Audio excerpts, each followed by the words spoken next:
If you can't give me a grandchild, then we should consider getting a divorce. Fine, I understand. However, I am pregnant. Huh? I'm a homemaker in my 30s, living with my husband Jones, who works in an office. I first met Jones while working at a company related to the food industry. As we interacted over various transactions, I found myself drawn to his occasional smiles. Taking the initiative, I proposed a relationship. Initially rejected because he had a girlfriend, he later approached me a month later, having broken up with her. Apparently, since my confession, he had started thinking about me. And when his girlfriend sensed the change, she asked if he had found someone else. Upon nodding, they agreed to part ways, and that's what I heard. Feeling guilty for causing their breakup, Jones reassured me, saying it probably wouldn't have lasted long anyway. After 3 years of dating, we got married. Jones expressed his desire to have children after marriage, asking me to stay at home to support him and our future family. At that time, I wasn't enthusiastic about continuing my job in a somewhat toxic company, so I quit to become a full-time homemaker. Transitioning from a working woman to a homemaker was more challenging than I expected, but our newlywed life was smooth, and I was consistently happy. Every day was filled with joy, and the absence of any mother-in-law issues was a significant relief. Jones's family home was just a 10-minute walk from our apartment, adding to the overall harmony of our lives. Initially, I was concerned that his parents might frequently visit and hassle me, but those fears were unfounded. His parents turned out to be very kind. Whenever I had a small question, they would come all the way to our home to explain it gently and kindly. Surprisingly, they never complained about our childlessness. Instead, they expressed sentiments like, "You are even dearer than a grandchild. We only have men in our family, and I always wanted a daughter. Please let us pamper you like our real daughter." I grew very fond of Jones's mother, Carol. Although Jones's father, Tom, was a man of few words, I found him to be reliable and trustworthy. However, this heartwarming relationship only lasted for the first few years. As time passed, the attitude of his once kind parents began to change. Gradually, Tom became even more reserved, and Carol underwent a significant transformation. I started suspecting her of having a dual personality, or perhaps this was her true self all along. To quantify her change, if she was at a plus 100 before, now she seemed to be at minus 100. The warmth and kindness were replaced by a harsh demeanor. Living nearby, Carol started visiting our house frequently, nagging me in Joan's absence. She repeatedly urged me to show her the face of my grandchild soon. Emphasizing that it's a wife's duty, she rushed me to have a child, stating, "Children are a gift from heaven. You don't have to try hard. You'll conceive naturally when the time comes, so don't rush." Furthermore, Carol began pressuring me by citing other families, saying things like, "The family over there recently had a baby, and the woman next door is also pregnant. What about you?" Regardless of how much Carol pressed me for a grandchild, it seemed meaningless if Jones wasn't ready. At the start of our marriage, he expressed a desire for children, but within a year, he had completely lost interest. Even my attempts to initiate were met with declines, with responses like, "I'm tired, maybe next time," or "Don't interrupt my gaming." Despite my attempts to explain this to Carol, she seemed not to understand and continued to pressure me, increasing my stress each day. Unable to endure her relentless pressure any longer, I confided in Jones about the strain I was facing to have a grandchild. His response was somewhat reluctant. "I don't think we need to rush this, you know." However, he agreed to increase our intimate time together. Despite our joint efforts, conceiving proved elusive. Throughout this period, Carol continued hurling insults, blaming our inability to conceive on me not trying hard enough. At times, I suspected that the stress accumulated from her constant pressure might be affecting our chances of conceiving. Unable to withstand the pressure any longer, we as a couple decided to undergo fertility treatments. Thinking I could finally breathe a sigh of relief, I found myself faced with a new problem, Jones. Since starting fertility treatments, he became increasingly cold, retreating to his room to play video games upon returning from work and ignoring my attempts at conversation. While his irritability over my spending on hobby supplies and taking out his work stress on me might have been tolerable, he escalated his behavior. He would quickly lose his temper, repeatedly saying one-sided things like, "Who do you think is providing for you, you freeloader?" This continued despite my efforts to explain that I quit my job based on his wishes. One day, when Jones should have been going to work, I found him playing video games at home. When I asked him about going to work, he casually replied, "I quit," shocking me. Inquiring about the reason behind this decision, I received no explanation. His only response was to lose his temper, bluntly stating that it's none of my business. I was disgusted by his uncooperative attitude, but I felt there was nothing I could do since he had already quit his job. I wasn't initially panicked about finances, thinking we could manage somehow by relying on unemployment benefits and dipping into our home savings for a while. However, the realization that he had no intention of finding a new job began to stress me out. Jones, having quit his job, spent his days at home from morning to evening. I hoped he would go out once in a while, but gaming seemed to be his only hobby. Aside from the occasional trip to the convenience store for cigarettes, he was constantly immersed in video games. Compared to when he was a working man, the time we spent face-to-face as a couple increased dramatically. In the early days of our relationship, I might have seen this as an opportunity for more affectionate moments.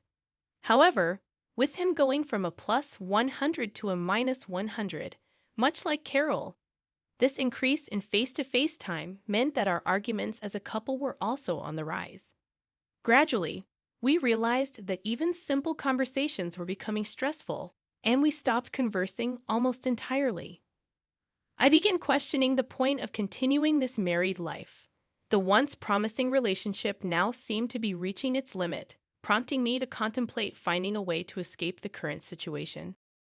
One day, finally fed up with Jones loafing around at home, playing games all day like a child, I confronted him.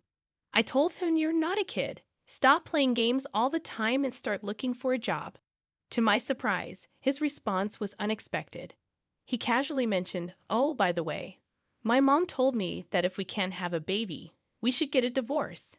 In an unexpected turn of events, I found myself feeling grateful to Carol.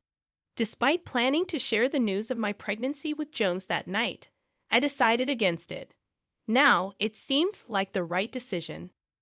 With this revelation, I saw an opportunity to escape from both Carol and Jones. Nonchalantly, I said, "Okay, got it. Here are the divorce papers." I pulled out the already filled out divorce papers from a drawer and handed them to him. Clearly not expecting me to agree to the divorce, let alone produce ready-to-sign papers, Jones was taken aback, stuttering and freezing on the spot. His usual domineering attitude was nowhere to be seen. He looked dumbfounded. Observing his reaction, Jones seemed to want to say something. However, convinced that he couldn't disregard what his mother had suggested, he went ahead and signed the divorce papers. Continuously sneaking glances at me, he seemed unsettled. Later, we gathered to discuss matters like property division. Surprisingly, we didn't have much in terms of assets to worry about. In reality, Jones often splurged on his hobbies. Not only did he play games at home, but he also seemed to have spent a significant amount of money at game centers. Despite his previous complaints about my spending habits, it turned out that he was the one with more reckless financial behavior. The concept of saving money was non-existent for him. He hadn't saved any money since before we got married, and nothing had changed even after our marriage. Consequently, we had no assets to divide. Realizing this, I thought the discussion was over. Despite Jones insisting that a considerable amount of savings in a passbook should be part of the property division, I clarified that these savings were accumulated before our marriage and therefore not subject to property division. Watching his face turn progressively paler, I informed him, "Unfortunately, the condo is in my name, so you have no rights to it. Moreover, I've already put it up for sale, so you can't live here anymore. It would be a nuisance, so please leave immediately."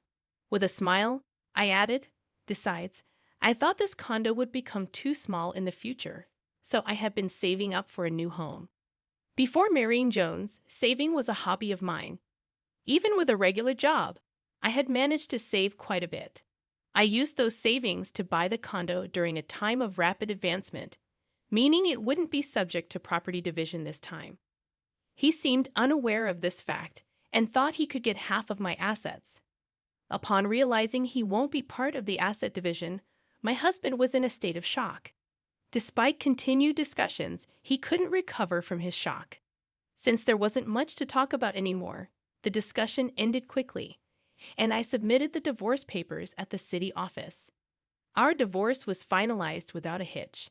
A few months later, with the support of my parents, I went back to their home and safely gave birth to a healthy baby boy named Ethan, borrowed from the Bible.